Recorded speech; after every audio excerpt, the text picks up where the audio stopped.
အားလုံးပဲမင်္ဂလာပါ AK Korea Language Learning ကနေပြီးတော့ကြိုဆိုလိုက်ပါတယ်ဒီနေ့မျှဝေပေးမယ့်အကြောင်းအရာကတော့စစ်စီးသည်လို့ခေါ်တဲ့ OV လေးပဲဖြစ်ပါတယ်ဒီ OV လေးတွေကိုဘယ်လိုနေရာမှာဘယ်လိုသုံးရတာလဲဆိုပြီးတော့ပတ်သက်ပြီးလိုက်ပြီးတော့လေ့လာကြည့်ကြရအောင်ကဲပထမဆုံးတစ်လုံးကတော့ Hugging နာတာသူ့ရဲ့အဓိပ္ပာယ်ကတော့စစ်စီးသည်အတည်ပြုသည်ဒီ Hugging နာတာကိုဘယ်လိုနေရာတွေမှာသုံးလို့ရလဲဆိုတော့သူ့ကိုရိုးရိုးတာမန်အခြေအနေဒီမှာနေရာအစုံကိုအသုံးပြုလို့ရပါတယ်ဥပမာကိုယ့်ရဲ့ email တွေကိုယ့်ရဲ့ phone message တွေစစ်ဆေးတဲ့အခါမှာ Hugging နာတာကိုအသုံးပြုလို့ရပါတယ်ဥပမာစာကြောင်းလေးပြောပြရမယ်ဆိုရင်တော့ 어젯밤 들어온 이메일을 오늘 아침에 확인했습니다. မနေ့ညဝင်လာတဲ့ email ကိုဒီမနက်မှာစစ်ဆေးလိုက်ပါတယ်ဆိုပြီးတော့လေ Hugging နာတာကိုအသုံးပြုလို့ရပါတယ်နောက်ပြီးတော့နောက်တစ်ခု 점검하다 သူ့ရဲ့အဓိပ္ပာယ်ကလည်းစစ်ဆေးသည်ပဲဖြစ်ပါတယ်သူ့ကိုဘယ်လိုနေရာတွေမှာသုံးလို့ရလဲဆိုရင်နေအိမ်တွေမှာဆိုရင်တော့လျှက်စစ်မီးလိုင်းတွေ gas pipe လိုင်းတွေရိုးစိမ့်မှုရှိမရှိစစ်ဆေးတဲ့အခါမျိုးမှာဒီ 점검하다ကိုအသုံးပြုလို့ရပါတယ်စက်ရုံအလုပ်ရုံတွေမှာဆိုရင်လည်းအန်ဒီရကင်းရှင်းရေးနဲ့ပတ်သက်ပြီးတော့စက်ပစ္စည်းတွေချွတ်ရင်ချက်ရှိမရှိ gas pipe လိုင်းတွေစီပိုက်လိုင်းမီးလိုင်းအစရှိသဖြင့်ပေါက်ပြဲမှုရှိမရှိစစ်ဆေးတဲ့အခါမျိုးမှာ 점검하다ကိုအသုံးပြုလို့ရပါတယ်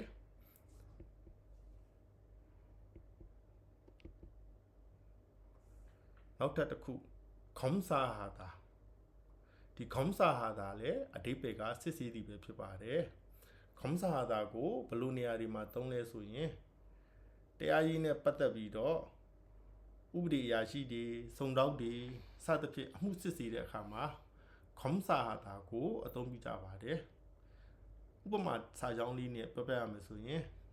변호사님이 이 사건을 위해 검사하고 있습니다 အမှုလိုက်ရှိနေကဒီအမှုနဲ့ပတ်သက်ပြီးစုံစမ်းစစ်ဆေးမှုတွေပြုလုပ်နေပါတယ်ဆိုပြီးတော့ 검사하다ကိုအသုံးပြုလို့ရပါတယ်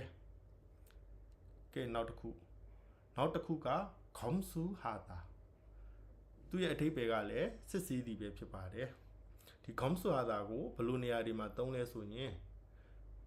စက်ရုံတွေရဲ့ထုတ်ကုန်တွေ production ဘိုင်းကထွက်လာတဲ့ထုတ်ကုန်တွေကို quality control လို့ခေါ်တဲ့အရေးသွေးထိန်းချုပ်တဲ့နေရာမှာနောက်ဆုံးပစ္စည်းကိုမဖြန့်ဝေခင်လေးမှာသူ့ကုန်ပစ္စည်းရဲ့အရေးသွေးတွေအနာအဆာတွေကိုစစ်ဆေးတဲ့အခါမျိုးမှာ 검수하다ကိုအသုံးပြုကြပါတယ်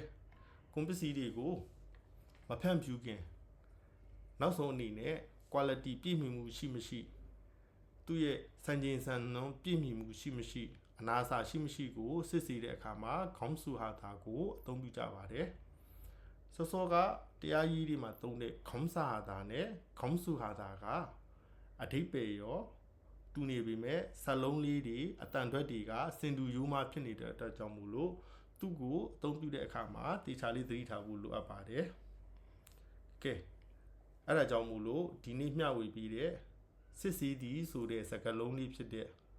Hugging 나다, 점검하다, 검사하다, 검수하다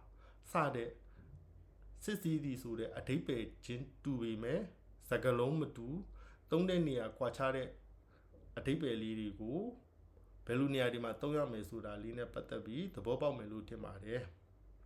နောက်ဗီဒီယိုလေးတွေမှာရောဘာကြောင့်လဲပတ်သက်ပြီးမျှဝေပေးမယ်ဆိုတာကိုစောင့်မျှော်ပြီးတော့လေ့လာကြည့်ကြမယ်နော်အားလုံးကိုကျေးဇူးတင်ပါတယ်